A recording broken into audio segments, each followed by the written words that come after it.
So the final question then: where do you think you'd be if Dusk hadn't come out? Ooh. Jeez, I was pretty strapped on money at that point. I don't know. Not in a great place, probably.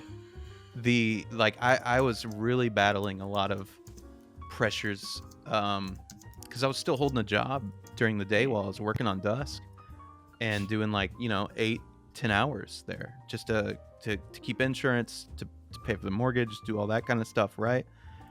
And you got to do that for years. And I was getting to a point at that. This is a little deep.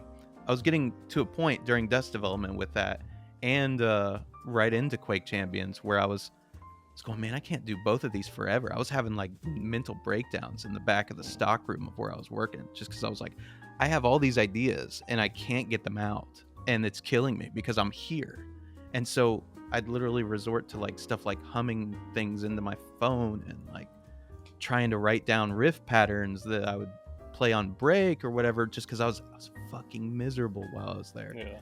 So I think I'd be in a much worse headspace, but that's hard to tell because, like, again, like, I don't know, I'm pretty resilient with stuff, and I'll fight to the end on just about everything.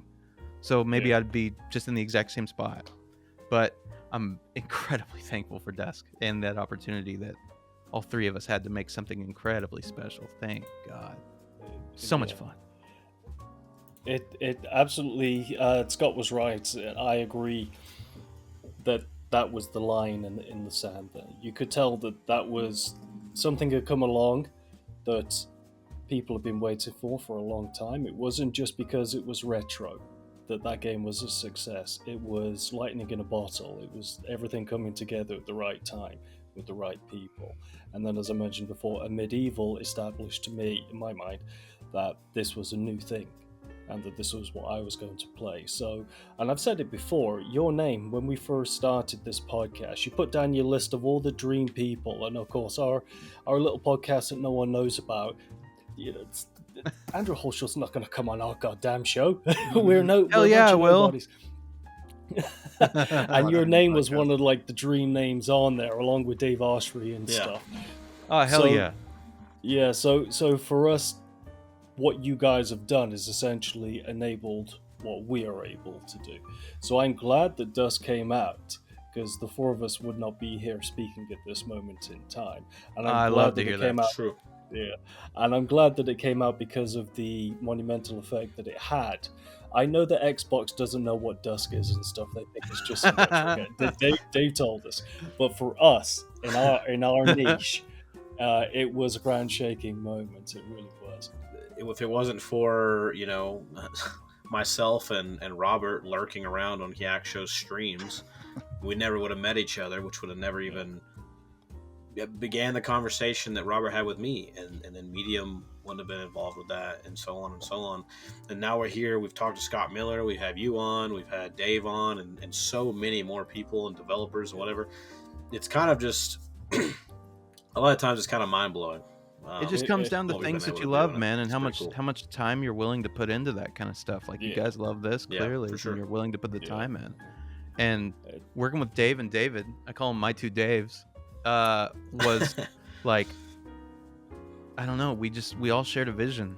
Like, it's really, I equate it to writing a record with a band, because you're gonna fight with them and you're gonna fight over ideas, but in the end you all love exactly what you're doing, and the end product speaks for itself. And we just felt it all the way through. It was a great development cycle. Like, I'd do it a million times over. Like, there was moments where it was, oh, Jesus Christ, like, I just need a moment away from, like, like talking about LD and trying to go through this and, hey, how should this flow and that kind of stuff, like having those conversations.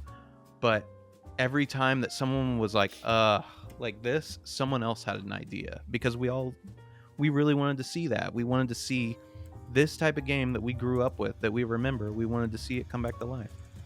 So it's amazing to hear y'all like talk about it in that way. Like, that's so fucking heartwarming. For sure. The way you're speaking of it kind of makes me wonder, were you able to kind of like feed instead of just being given like, here's the level, make the music for it, were you able to ever like give more of a straightforward like, hey, I got a level idea, I might make some music for it later kind of thing? There were moments where I'd pitch out things to David, and like he'd either be like, I don't know, or yeah, and like I think the first one was I think it was, is it E2 or it's E1 M2 is the one with the ashes to ashes, dust to dust, where you're outside in front of the church where the sun's setting down. You know the red door to the that falls out from under you, where you fall down like 1,000 feet whenever you go press it. Well, whenever you come down, it's kind of a homage to Doom. Doom's E1,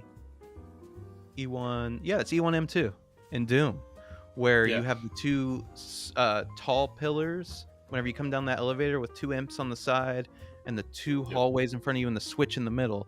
And I was like, dude, that'd be, I think at the moment it was just a switch in the middle with the two doors. I could be wrong. I could be completely, this could be revisionist history, but I'm pretty sure that I was like, hey, it would be really cool if we did like the Doom thing right here, like with like E1 and 2. There was a lot of moments like that. The big blood tornado map in Dusk, forgive me, like I don't even remember song titles of my own sometimes. The part where you actually go underneath that map, David couldn't figure out what to do for forever on that. He was having a lot of trouble. At one point it was just rows and rows and rows of like these big Greek pillars that were big spirals, and it just like, he was like, I don't know what to do. And he sat there for probably like 3 or 4 weeks, and I would just go back and forth, and I was like, man, you're stuck on this, let me just write you some music. And I did, and I think that ended up helping him a little bit, and also talking through a few things with him. Is there's this place in Dallas that's like this little church in the middle of Dallas. I can't remember if it's a church or if it's a synagogue, whatever. It's got this spiral staircase that has like all these colors on it, and I remember seeing it and being like, you should put that somewhere. And I said it in a meeting, which is you just don't do with a developer when their publisher is on that meeting, because if the publisher goes, yeah, then the developer's like, oh. You got to say it to him like over the side, be like, hey, do you think this is a good idea, and is it feasible? Yeah. But like, it was like, I'm pretty sure that's how that went. Is I was like, hey, these stairs are kind of neat. Like, it would be cool if you could find a way to do that, But I think that idea and that music kind of started helping him shape things for where that map went, which that turned out to be one of kind of a standout map for me. It's like the 3rd episode's 4th map, I think, because it felt like that's when it felt like we're gonna finish this game. Like it before that, it was, oh my gosh, we gotta get these ideas together. We have like 4 or 5 more maps, and I still need to finish all this music. Speaking of how the music, it's such a fun game. It's just a good game all around. I feel like the design, the gunplay, the music, everything just complements each other. It's one of those rare occasions where everything just kind of flows together really well. Super rare development cycle, man. Everything just worked.